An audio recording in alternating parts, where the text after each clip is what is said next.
super middleweight champion, Andre Ward, and you're with Leave It in the Ring Radio. It's boy, the Magic Man Malachi, and you're with LeaveItInTheRing.com, baby. Yo, this is Amir Khan, and LeaveItInTheRing.com. And welcome to the next round on the Leave It in the Ring radio network of one David Duenas. I'm your co-host, Steve K9 Kim, and joining me, as always, from the beautiful city of San Francisco, Golden Gate, Gabe Montoya. And Gabe, my article today for UCN was talking about that foursome. I'm going to ask this question to you and the rest of our audience that calls in. Out of those four guys that I mentioned, Gabe, who do you think comes back first, but who's the one guy that you want to see the most out of Kirkland, Garcia, Chavez, Ward? Kirkland is the guy I want to see the most. I'm going to take a wild guess and say Chavez comes back first. Next would be Mikey Garcia. You know, our good friend Matt Swiderman actually sent me a text. His brother is doing some wedding planning, and he was in Austin this past weekend, and he texted Matt saying, I actually saw James Kirkland running twice. And the obvious punchline is what, from the cops? But I heard he was just actually running to stay in shape, so I wonder what's going on there. I'll be honest with you. I've tried to fish it out, see who in the world's going to come back first. I have no clue. I think this is just pure speculation when people say this guy's going to be the first to come back. I'm with you, Gabe, the guy that I want to see, because he's so limited and he's fun, but he makes a lot of action fights, and you get something out of it, is James Kirkland. Now, the other guys, Mikey Garcia is embroiled in litigation. So is Andre Ward. So is Chavez. And quite frankly, I haven't seen any indication that those things are coming to a rapid end as we finish up 2014. Gabe, let's get to the calls. It's really freaky to think that James Kirkland might be the guy that comes back first. He's the voice of reason. Out of those four guys, he's the voice of reason. Look, y'all are crazy.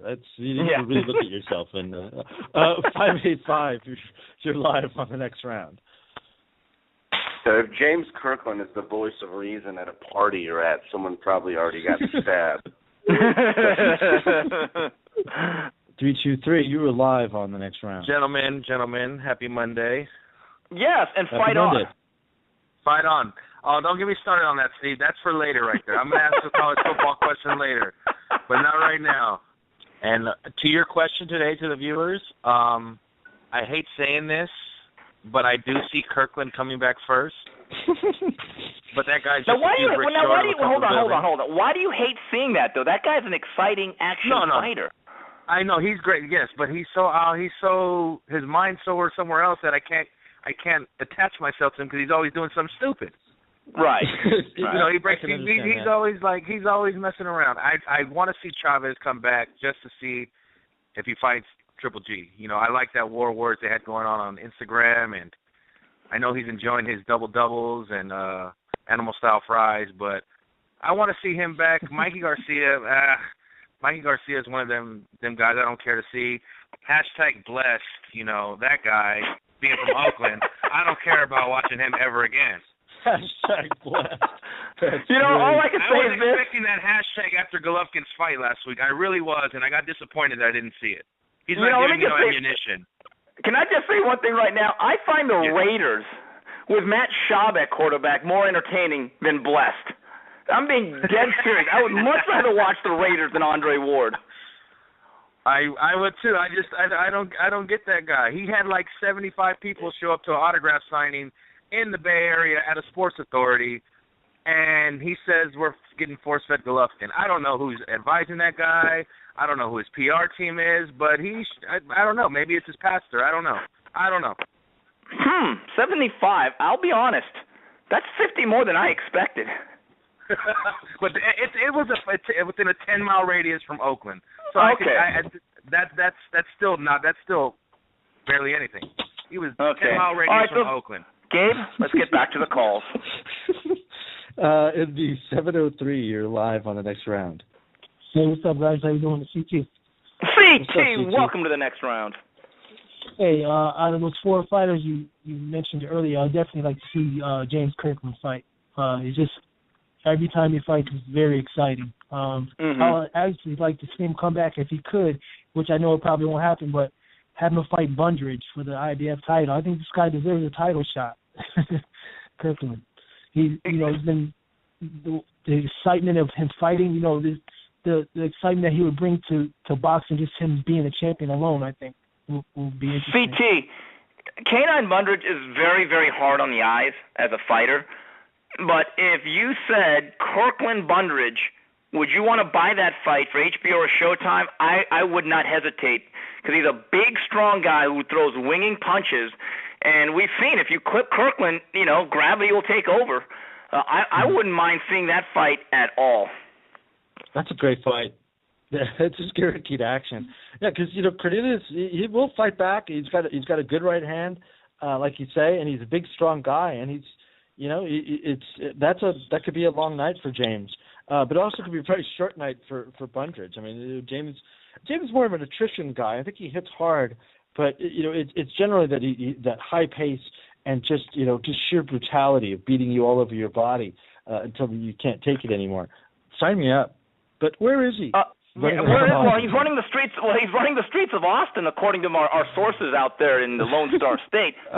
In the 347, you're live on the next round. Yeah, hey Gabe, hey Steve, how's it going? It's Emil. Emil, what's going on? What's up, Emil? I'm pretty good, guys. Just listening to the show on Monday, enjoying it as usual. Who do I want to see the most is an easy one. I saw him in Atlantic City. It was James Kirkland. So I'll have to go with him. That's an easy one. Hopefully, this might be wishful thinking, but I'd hope to see him first as well. I saw that interview you did with Bob Arum, and I thought he made a very astute point, which is that he doesn't actually believe that Mikey Garcia or Julio Cesar Chavez Jr. It almost hurts me to say that full name.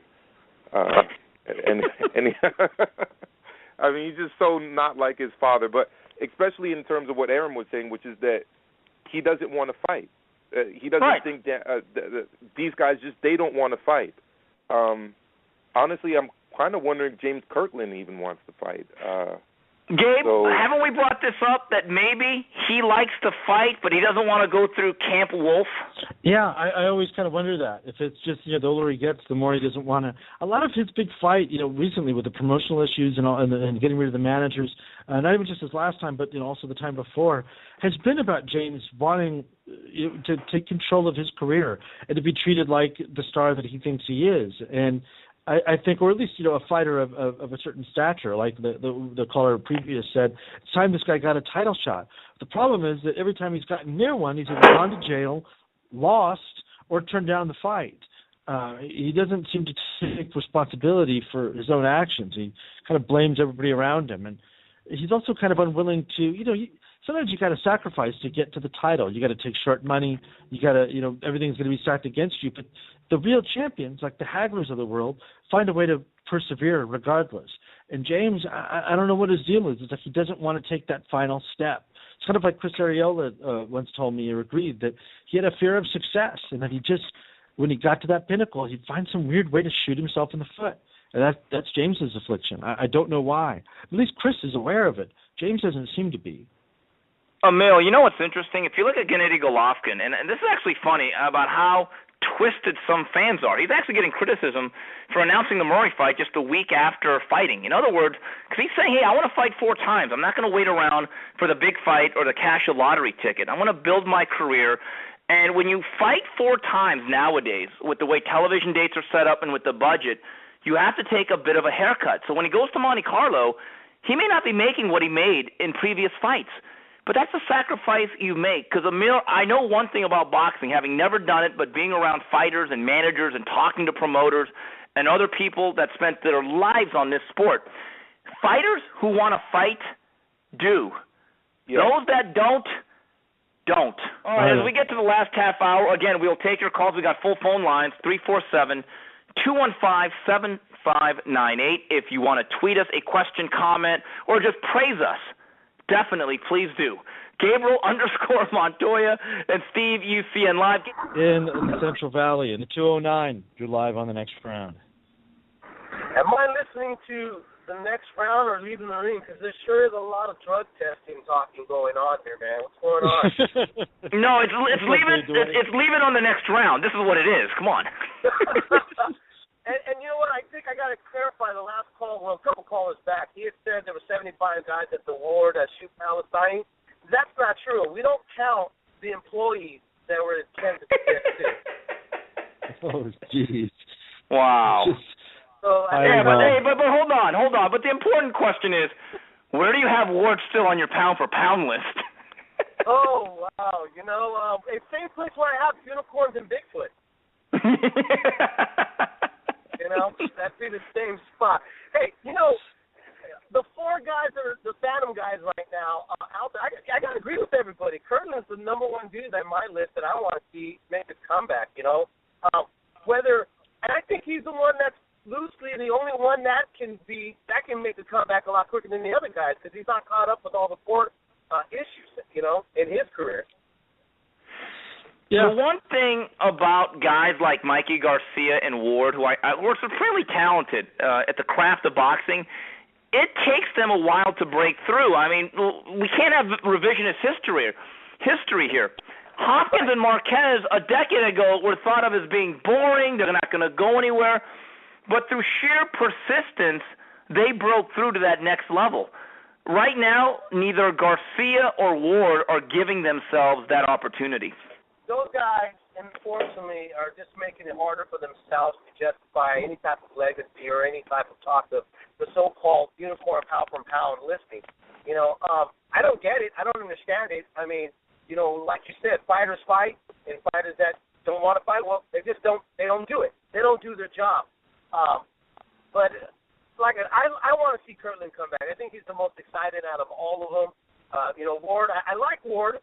I like Garcia, but if I want to see something where I'm trying to convert a UFC fan into boxing, Kirkland's the guy you go to. He's gonna do the magic. Well, Dave, if you showed a UFC fan an Andre Ward fight, you'd convert him back into being a UFC fan. That's absolutely true, and he'd probably be he'd be the 76th guy there at the autograph signing at the Shoe Palace. Poor Andre. Anyway, anything else, Dave? You know what? Last week you sound like the dark clouds there for a moment because you were really sick. Hey, you're back to being upbeat Steve Kim here. I felt like this whole show, I felt like I was at Club Kim. You know what? I got to tell you, last week I felt terrible. I had congestion, but you know what? It's always a great day in Southern California. That's just the way it is. Absolutely, guys. You guys have a good night, man. Here is a tweet, Gabe, before we get back to the phone calls from I Remain Nameless. He says, Steve, they can all just retire. Good riddance. If I had to pick, it would be Kirkland, Chavez Jr., Garcia, and Ward, I guess, is his preferred order of return. Gabe, let's get back to the phone calls. Yeah, I mean, Kirkland he's the crazy ex-girlfriend. She does it right. She may break your heart and completely confuse you, but, you know, she calls, you know, you're definitely going to answer. The other guys, not that much. All right, thank you very much. Well, that couldn't have worked out any better. Gabe, once again, thank you for joining us. It was a fantastic show. So, and everyone that joined in, that tuned in, called in, listened in, tweeted in, we certainly appreciate your participation. So on behalf of Gabriel Montoya and the rest of the Leave It in the Ring radio network, this is Steve Kim saying till the next round, goodbye, everybody.